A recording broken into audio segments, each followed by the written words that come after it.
They thought they could erase my name from the system without consequences. But what they didn't know was, I am the system. And just one command line from me was enough to turn a $6.5 billion contract into dust. My name is Aaron Caldwell. Until 3 weeks ago, I was the chief systems engineer at Vector Core Dynamics. If you've never heard of us, that's by design. We operate in the shadows of the tech industry, building the infrastructure that secures federal government agencies. More specifically, I was the architect behind Vanguard Gate, a biometric authentication platform worth billions, currently used by multiple federal agencies. I say was because last Friday, they decided I was expendable. Today, they're learning I'm anything but a. The morning air in Austin had that particular crispness that only comes in early October, warm enough for shirt sleeves, but cool enough to feel energized. I'd been at Vector Core for nearly a decade by then, watching it grow from a scrappy startup of 40 people into a major government contractor with over 2,000 employees. When I first joined, we worked out of a converted warehouse with concrete floors and exposed beams. Gerald Lanning, our founder and then CEO, had converted half the space into an open-plan office and the other half into a proper data center. It wasn't much, but it had character. More importantly, it had vision. Aaron, Gerald had said during my interview, squinting through wire-rimmed glasses that somehow never sat straight on his nose. The government's security infrastructure is a patchwork of legacy systems held together with duct tape and prayers. We're going to fix that. I was fresh out of Stanford, my PhD in distributed interagency authentication still warm from the printer. Most of my classmates were heading to Google or Facebook the prestigious names, the safe bets. But I wasn't interested in optimizing ad clicks or building social networks. I wanted to build something that mattered. Gerald gave me that opportunity. Build it from scratch, he told me on my first day. Don't worry about existing systems. Design what should exist. So I did. For 18 months, I lived on energy drinks and takeout, sketching architectures on whiteboards and debating security protocols with our small team. What emerged was Sentinel Layer, a dual verification protocol that required both the core developer and a government representative to authenticate any significant changes. I named each module after philosophers who had shaped my understanding of social contracts and governance. Hobbes handled identity verification. Locke managed consent protocols. Rousseau coordinated multi-agency access. My little philosophical kingdom, buried in millions of lines of code. When Gerald saw the final architecture, he didn't fully understand the technical details. He was more of a visionary than an engineer, but he recognized its elegance. This could change everything.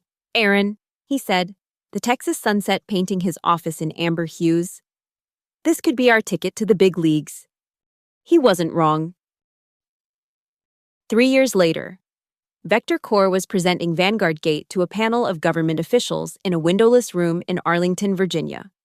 The stakes couldn't have been higher: a $6.5 billion contract to implement our system across all federal agencies, standardizing security protocols for the first time in U.S. history.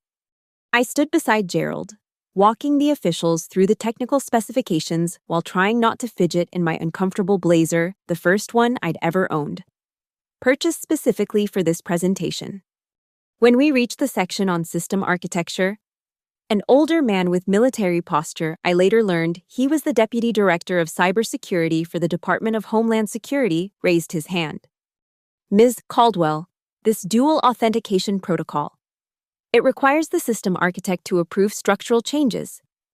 Yes, sir, I replied. It creates an additional layer of security against internal threats. He nodded slowly.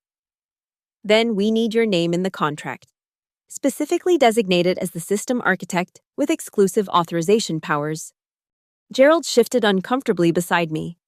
I could sense his hesitation. No company wants to give an individual employee that much leverage. But the deputy director was unmovable. This isn't negotiable, he said flatly. The integrity of this system is a matter of national security. We need to know exactly who has the keys to the kingdom. Later that night, over whiskey in the hotel bar, Gerald voiced his concerns. It puts us in a difficult position, Aaron, giving you that kind of contractual power. I've been with you from the beginning, I reminded him. I'm not going anywhere. Gerald swirled the amber liquid in his glass. Things change in this business. Companies get acquired, executives move on. He looked up at me. Hell, I'm not going to be around forever. Do you want this contract or not? I asked bluntly. He smiled, lines crinkling around his eyes. $6.5 billion. Yeah, I want it. He raised his glass.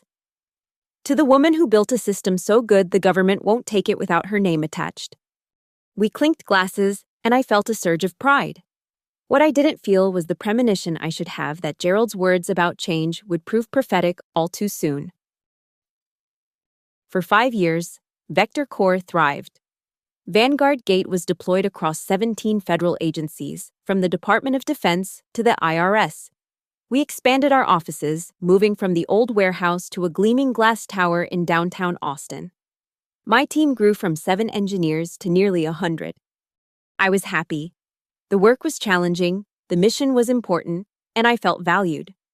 Gerald made sure of that, giving me substantial equity and autonomy to run my department as I saw fit. Then Gerald announced his retirement. 30 years is enough, he told us at the company meeting. It's time for new blood. Within months, Vector Core was acquired by Zenith Partners, a private equity firm with a reputation for aggressive cost-cutting and quick flips. They installed new leadership, Margot Wexler as CEO and Carter Finch as CTO. I tried to keep an open mind. Change doesn't have to be bad, I told myself. Maybe fresh perspectives would help us innovate faster.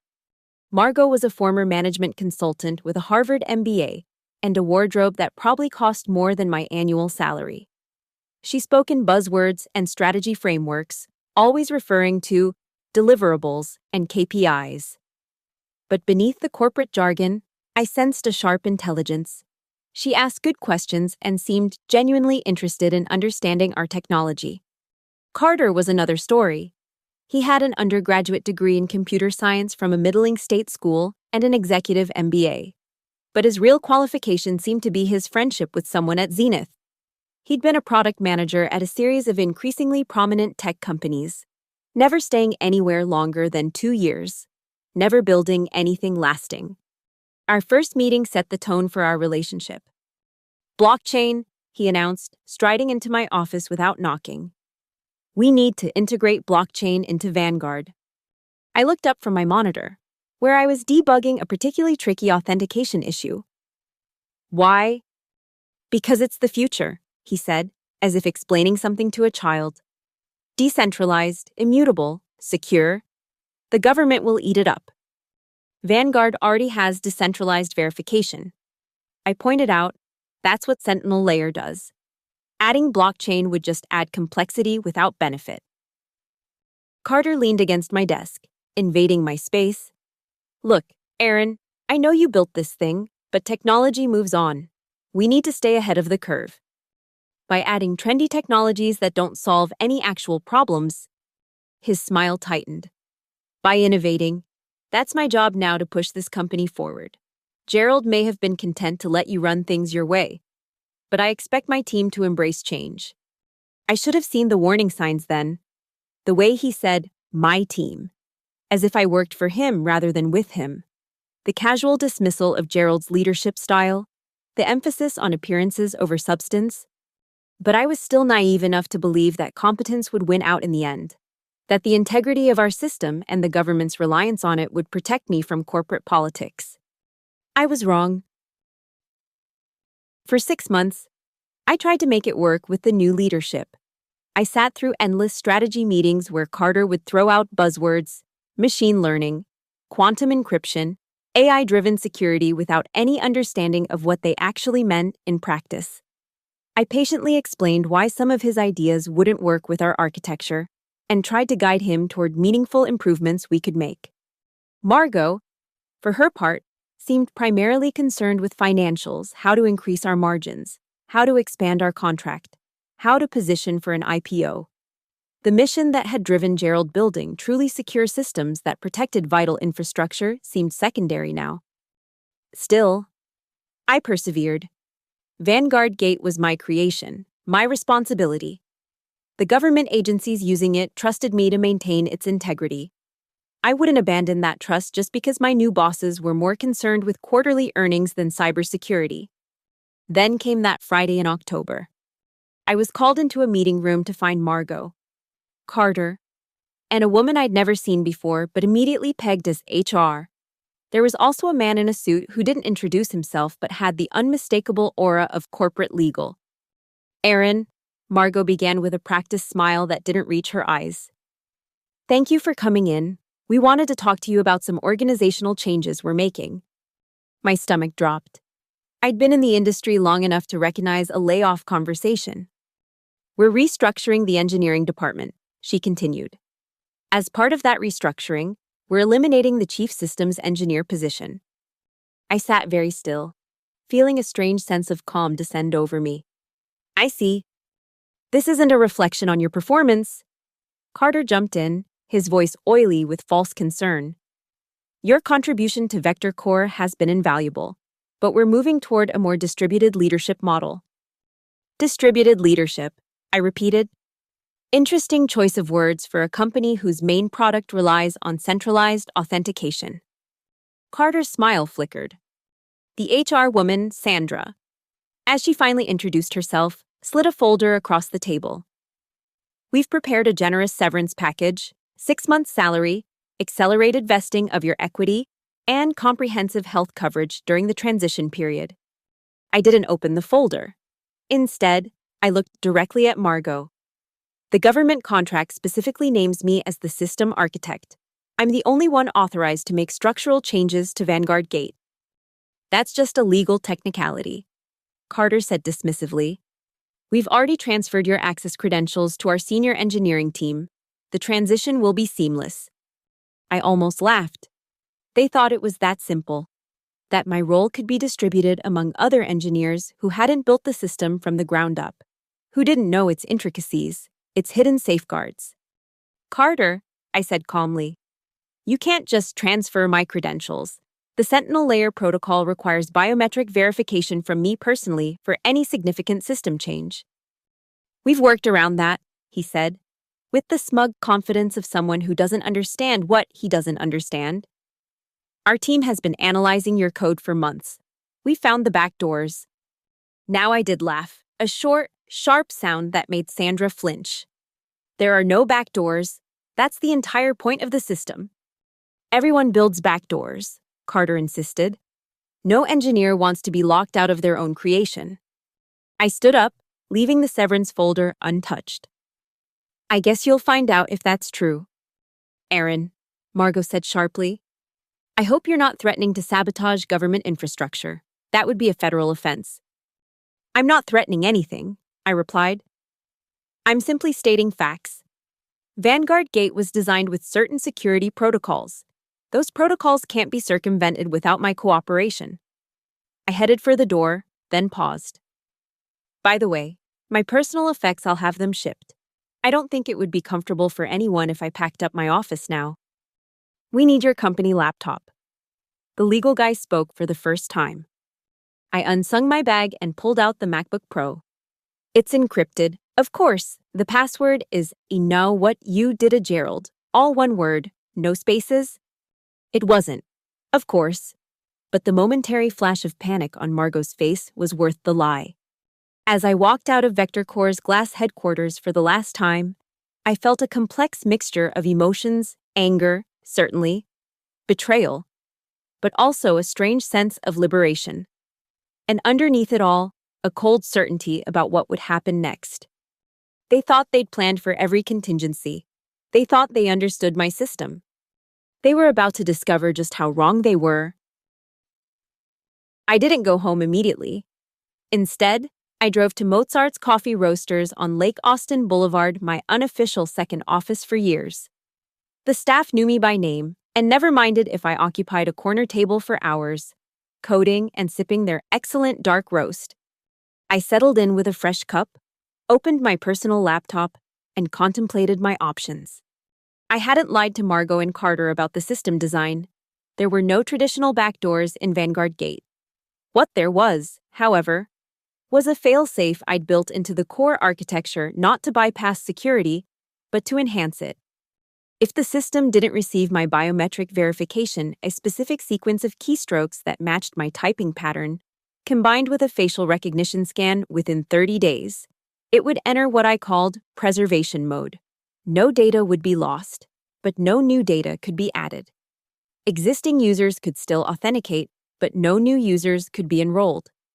It was designed as a dead man's switch if something happened to me.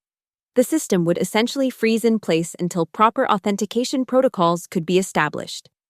I documented this feature in the technical specifications provided to the government, describing it as a safeguard against hostile takeover of the system architecture. What I hadn't specified was that the 30-day counter would reset every time I personally logged in to do routine maintenance, which I did at least weekly. With me gone, that counter was now ticking down. I took a long sip of coffee and considered the ethics of what I was about to do. Or rather, not do.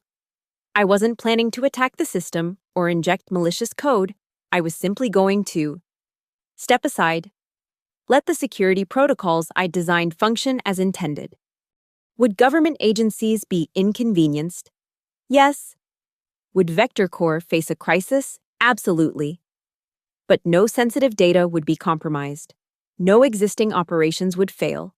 The system would simply stop growing until proper authentication was restored. I opened my laptop and wrote a detailed email explaining the situation, the fail-safe, the 30-day window, the coming freeze. I addressed it to the Deputy Director at Homeland Security, who had insisted on my name in the contract all those years ago.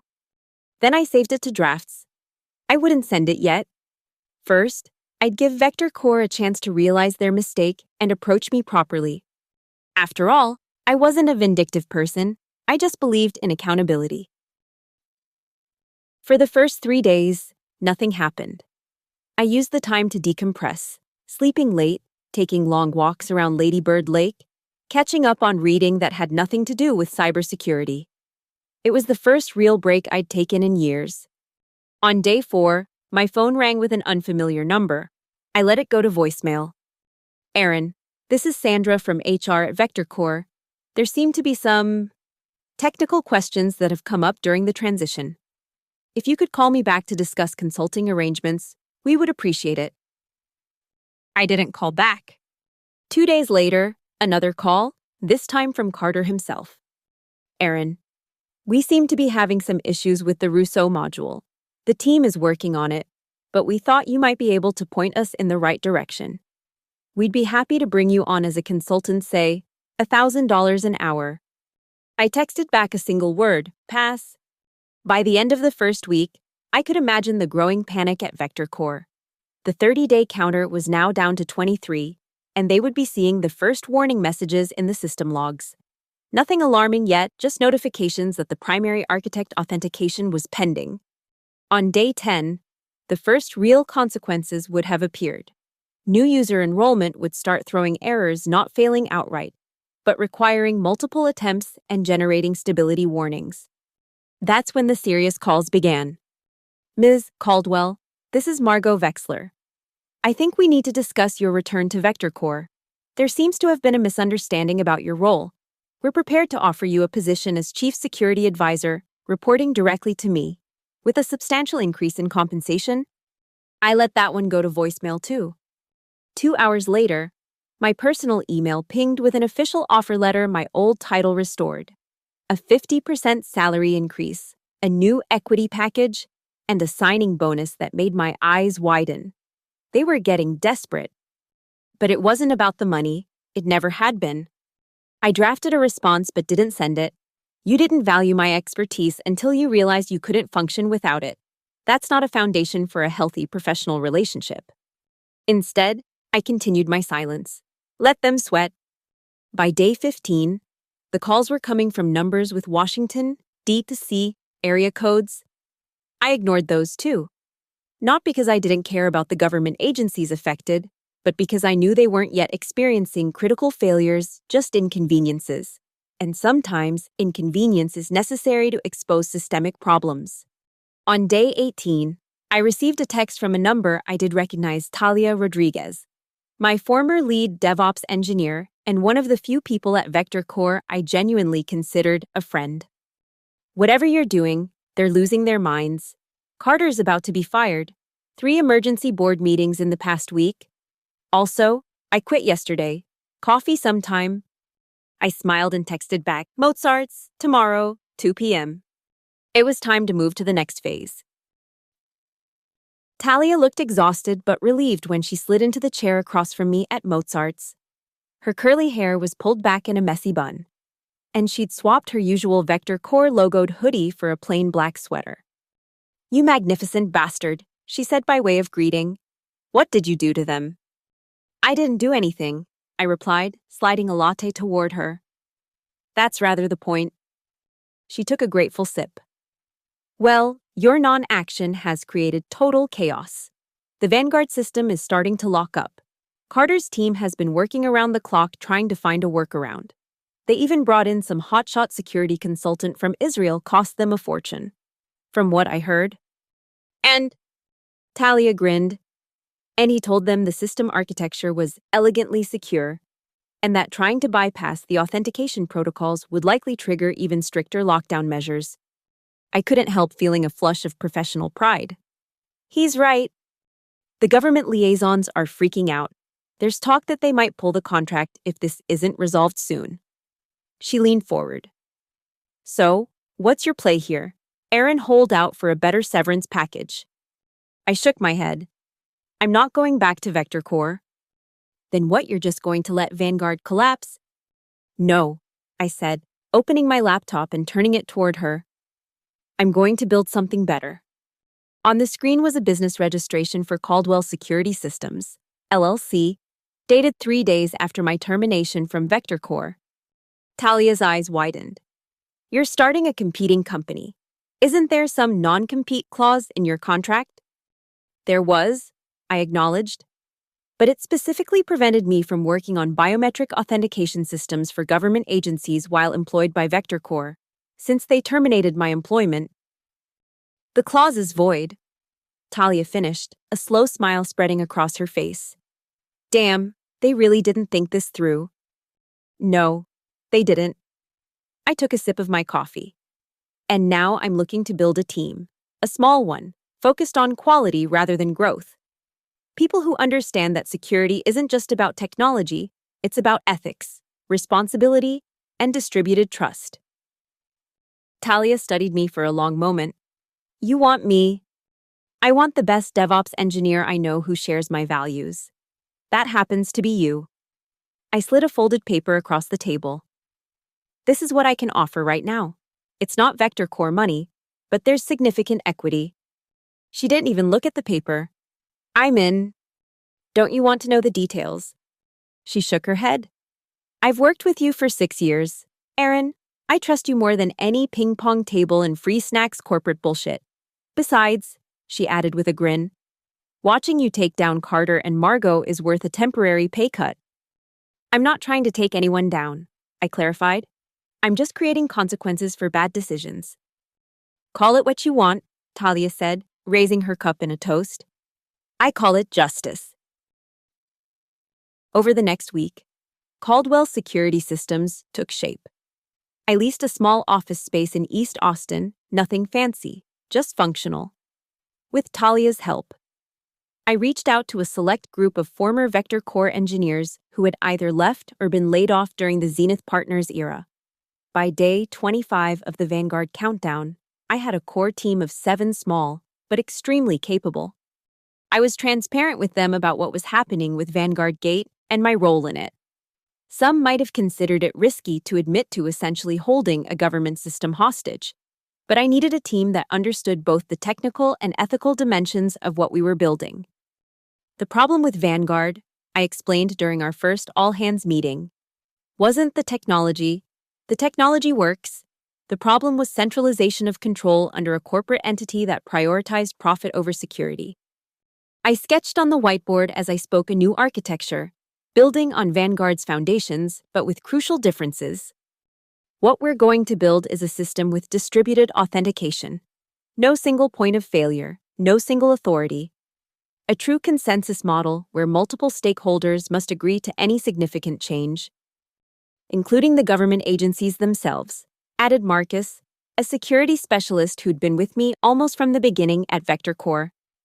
Exactly, I confirmed. No more us versus them. We create a genuine partnership where every participant has both responsibility and authority. While we laid the groundwork for this new system, the Vanguard crisis continued to escalate. On day 27, I received my first direct contact from a government official, a carefully worded email from the Deputy Director at Homeland Security. Ms. Caldwell, it has come to our attention that the Vanguard gate system is experiencing authentication issues related to your departure from Vector Core Dynamics. As the designated system architect in our contract, we would appreciate your insights into resolving these issues while maintaining system integrity. It was diplomatic, professional, and contained no hint of accusation. I respected that. I replied with equal professionalism, explaining the 30-day authentication protocol, its purpose, and the fact that Vector Core had terminated my position despite my warnings about the contract specifications. I also attached a brief overview of the distributed authentication system my new company was developing. I believe this approach would better serve the government's long-term security needs by eliminating single points of failure, whether technological or human. I concluded. Within hours, I had a response. Your insights are appreciated. Would you be available for a meeting in Washington next week? Progress. But before I could confirm the meeting, my phone rang with a call I'd been half expecting, half dreading. Margot Vexler. This time, I answered. Aaron, she began without preamble. We need to fix this situation, now. Hello, Margot. I'm well. Thank you for asking. She ignored my sarcasm. The government is threatening to pull our contract. Do you understand what that would mean? Thousands of jobs, billions in value, destroyed? I understand completely, I replied calmly. I also understand that I warned you this would happen when you terminated my position. What do you want? She demanded, her composure cracking. Your job back done, a promotion. You can have Carter's position, he's out as of yesterday. Name your price.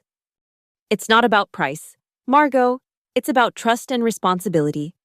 You and Zenith Partners demonstrated that you don't value either. This is extortion, she hissed. No, it's consequences. I built security protocols that worked exactly as designed and documented. The fact that you didn't take them seriously isn't my problem. There was a long silence on the line. When Margot spoke again, her voice had a different quality, less entitled, more desperate. Please, Aaron, I'm asking you personally, help us fix this. For a moment, I almost felt sorry for her. Almost. The system will completely lock on day 30. Margot. At that point, only a joint authentication by me and an authorized government representative can restart it. Since I'm meeting with Homeland Security next week, I suggest you prepare your board for the possibility that the government might be looking for a new security partner. I ended the call before she could respond. It wasn't a conversation that could go anywhere productive. That night, I sent a formal email to the deputy director, confirming our meeting and attaching a more detailed proposal for Caldwell Security Systems' distributed authentication platform. I was under no illusions winning a government contract as a new, small company would be an uphill battle, but sometimes timing and necessity create opportunities that wouldn't otherwise exist. As day 30 approached, I felt strangely calm. I had built something valuable once. I could do it again, but better this time, with the lessons I'd learned about both technology and people. Whatever happened next, I knew one thing for certain: I would never again allow my work to be controlled by those who didn't understand or respect it. The Vanguard gate system locked precisely on schedule. I was in Washington when it happened, sitting across from Deputy Director Lawrence Blackwood in a secure conference room deep within the Department of Homeland Security headquarters. Also present were representatives from the FBI, Department of Defense, and the Cybersecurity and Infrastructure Security Agency. As you can see, I explained, pointing to the diagnostic display I'd connected to my laptop. The system has now entered preservation mode. All existing authentications remain valid, but no new users can be added, no new agencies can be connected, and no structural changes can be implemented. And this was all documented in the original specifications, asked the CISA representative, a sharp-eyed woman named Director Patel. Yes, I confirmed, sliding a printed copy across the table. Section 7.3.2, System Architect Authentication Requirements. It specifically outlines the 30-day protocol and the preservation mode functionality. Director Blackwood leaned back in his chair, fingers steepled. Ms. Caldwell, I'll be blunt. We have a room full of federal agencies experiencing significant operational disruptions.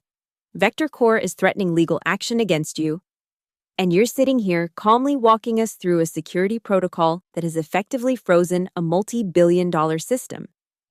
Yes, sir.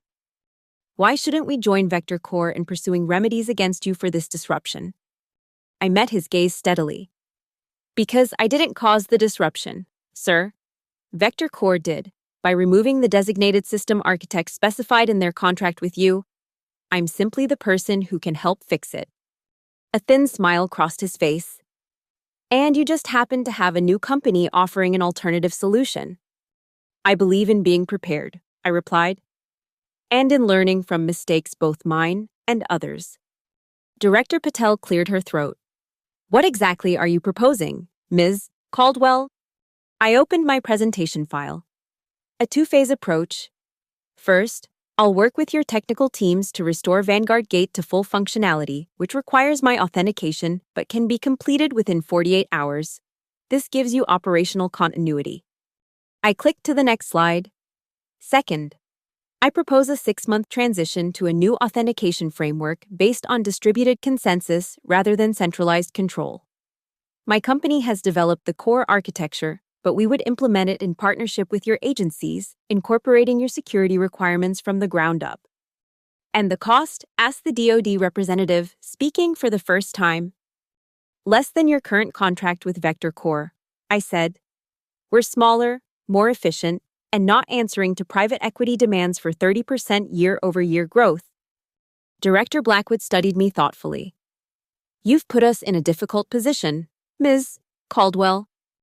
With respect, sir, Vector Core put you in this position. I'm offering a way out.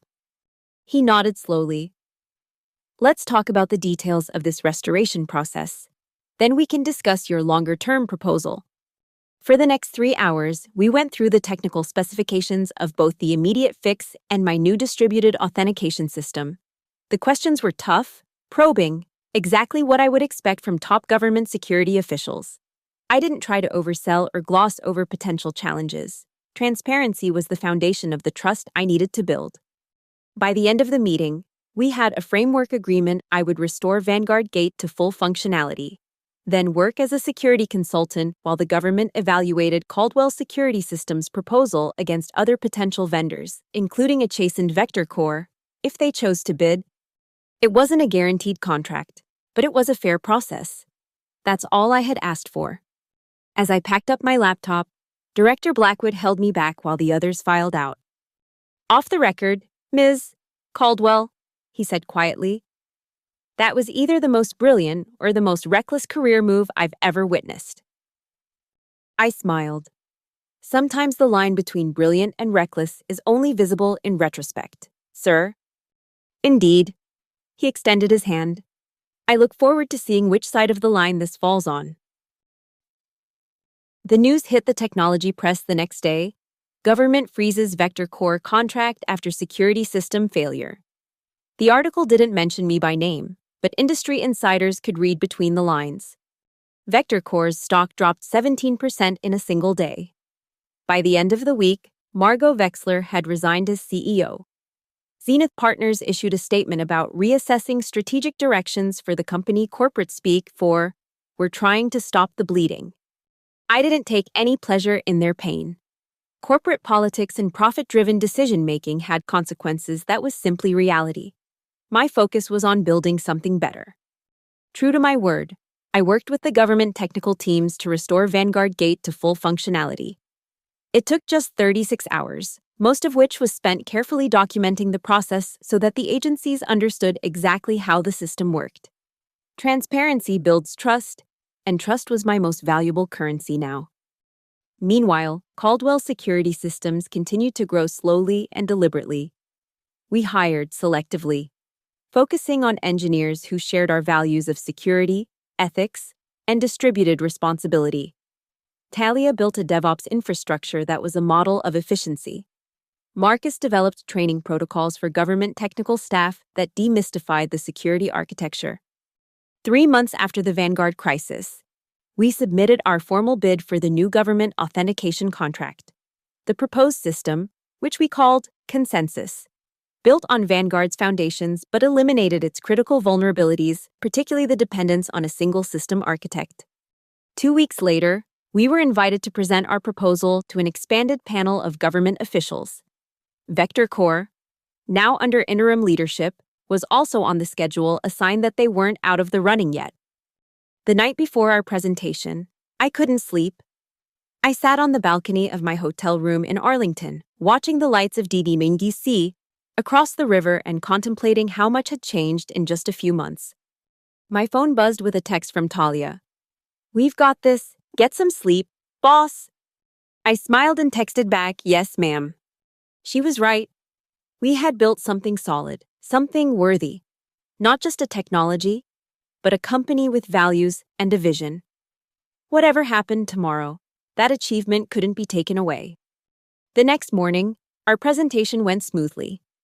The government representatives asked tough questions, as they should. But there was a different quality to their engagement compared to the Vanguard days, more collaborative, less adversarial. They weren't just evaluating a vendor, they were considering a partner. As we wrapped up, Director Blackwood asked the final question. "Ms. Caldwell, what assurance do we have that Caldwell Security Systems won't eventually follow the same path as Vector Corps being acquired, changing leadership, shifting priorities?" It was the question I'd been expecting, the elephant in the room. "2 things, Director," I replied. "First, our corporate charter specifically prohibits acquisition without a supermajority vote that includes our technical leadership team. We've structured the company to remain independent." I clicked to my final slide. Second, and more importantly, the consensus system is designed to function regardless of who controls our company. The distributed authentication means no single entity, not Caldwell Security, not any individual, not even a single government agency can compromise the system's integrity. That's not just a technical feature, it's a philosophical commitment. Director Blackwood nodded slowly. "Thank you for your candor." We left the presentation room cautiously optimistic. The decision process would take weeks, possibly months, but we'd made our best case. As we walked through the lobby toward the exit, we passed the Vector Corps team, waiting for their turn. Leading them was a face I recognized: Gerald Lanning, brought out of retirement to try to salvage the company he'd founded. Our eyes met briefly. He gave me a small, almost imperceptible nod, not quite approval, but acknowledgement. I returned it with equal subtlety. Some battles aren't personal, they're just necessary. 6 weeks later, I was back at Mozart's Coffee Roasters, my unofficial office through good times and bad. The morning air had that particular Austin crispness again. We'd come full circle to another October. My phone rang with a Washington, D.C. area code. "Ms. Caldwell. This is Director Blackwood. I'm calling to inform you that after careful evaluation, the government has decided to award the authentication system contract to Caldwell Security Systems."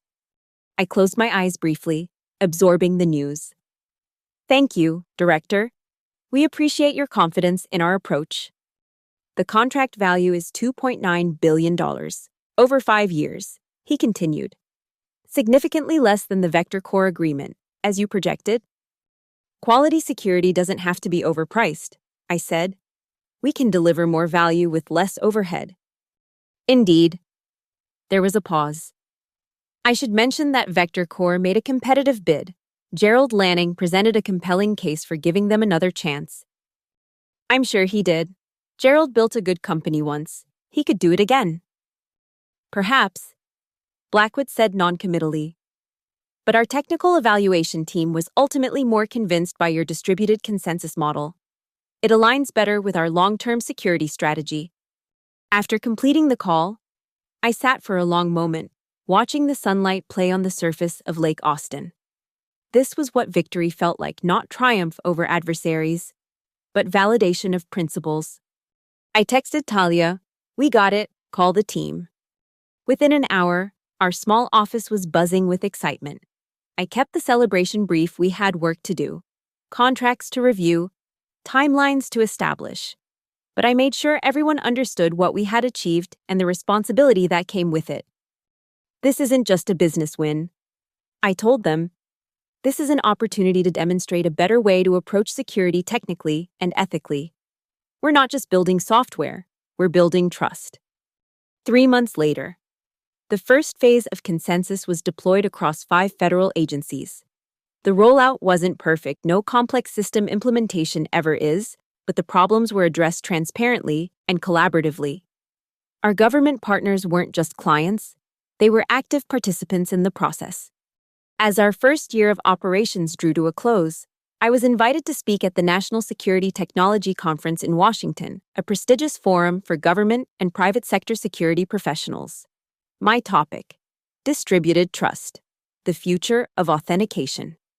I didn't mention Vector Core by name in my presentation. There was no need to dwell on past conflicts. Instead, I focused on the principles that had guided the development of Consensus, the technical architecture, yes, but more importantly, the philosophy behind it. Security isn't just about encryption algorithms or authentication protocols. I concluded, it's about relationships, between systems, yes, but ultimately between people.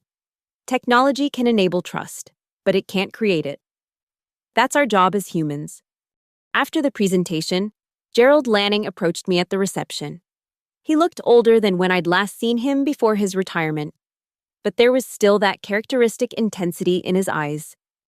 "Impressive system you've built, Aaron," he said, offering his hand. "Not just the technology, the company." I shook his hand. I had a good teacher. A rueful smile crossed his face. "I'm not sure I taught you the lessons you actually learned." "Maybe not intentionally," I acknowledged. "But watching Vector Core change after you left, it clarified a lot of things for me." He nodded thoughtfully. "I made a mistake selling to Zenith, chased the exit when I should have focused on the legacy." He sipped his drink. "I'm consulting for a couple of security startups now, trying to pass on better lessons." "Good," I said sincerely. "The industry needs more mentors with perspective." As the evening wound down, I found myself on the hotel balcony, looking out at the Washington Monument illuminated against the night sky. Director Blackwood joined me, offering a glass of whiskey. "To successful partnerships," he toasted. We clinked glasses. "You know," he said conversationally, "when this all started with the Vanguard lockdown, there were people in my agency who wanted to pursue criminal charges against you. Unauthorized access to federal systems, extortion, all sorts of serious allegations." I raised an eyebrow. "And why didn't they?" "Because I pointed out that you hadn't actually done anything wrong. You built the system exactly as contracted, with security protocols that were fully documented. You didn't sabotage anything, you simply refused to bypass the very security measures we had insisted on." He smiled slightly. "Sometimes the best defense is simply being right." I laughed softly. "I'll drink to that." As I flew back to Austin the next day, I reflected on the journey of the past year. From chief systems engineer to unemployed to founder and CEO, from a cog in a corporate machine to the architect of a new approach to security. They had thought the contract was with the company. They were wrong. The contract was with me. And I would never compromise security for the sake of restructuring. In the end, that principle had cost Vector Core a $6.5 billion contract. But it had given me something far more valuable, the chance to build something truly meaningful, on my own terms. Sometimes, walking away with the only access code is just the first step toward a better destination.